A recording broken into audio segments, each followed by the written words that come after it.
అభ్యసనం అవగాహన. అభ్యసనం నిరంతర ప్రక్రియ, గతిశీలమైనది, పరస్పర ప్రభావంతో కూడినది.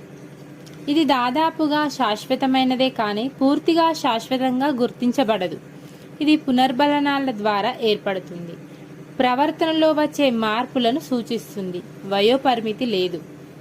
డెస్కో మరియు క్రాపట్ పునర్బలనం చెందిన ఆచరణ వల్ల ప్రవర్తన రీతిలో ఏర్పడు దాదాపు శాశ్వతమైన మార్పు అని చెప్పారు.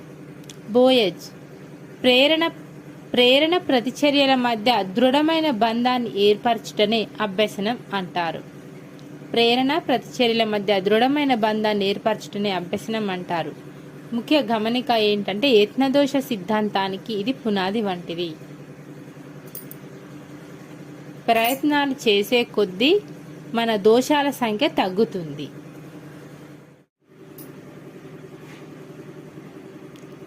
శిశువు వికాస ప్రాకార్యాలు, ఆటంకాలు.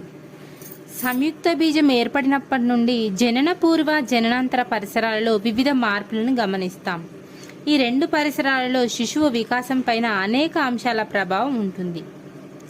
నిర్దిష్టమైన వయస్సులో శిశువు చేయగల పనులనే వికాస ప్రాకార్యం అంటాం. ఒక్కొక్క ప్రాకార్యాన్ని చేరుటలో అనేక ఆటంకాలు గుర్తించబడతాయని హ్యావిగస్ తన డెవలప్మెంటల్ టాస్క్ అండ్ ఎడ్యుకేషన్ అను గ్రంథం నందు వివరించెను. శిశువు వికాస ప్రాకార్యాల ఆవశ్యకత. నిర్దిష్టమైన వయస్సులో శిశువు చేసే పనులను గుర్తించవచ్చును. తర్వాత వయసులో చేయగల కృత్యాల ఆవశ్యకతను అంచనా వేస్తాం. ప్రతి కృత్యాన్ని సాధించుటకు తగిన సంసిద్ధతను ఏర్పాటు చేయుట. శిశువు వికాస ప్రాకార్యాలపైన ప్రభావం చూపు అంశాలు. శిశువు వికాస ప్రాకార్యాలపైన ప్రభావం చూపు అంశాలు ఏమిటంటే పరిపక్వత, విలువలు, సాంఘిక ఆచారాలు, పిల్లల కాంక్ష స్థాయి.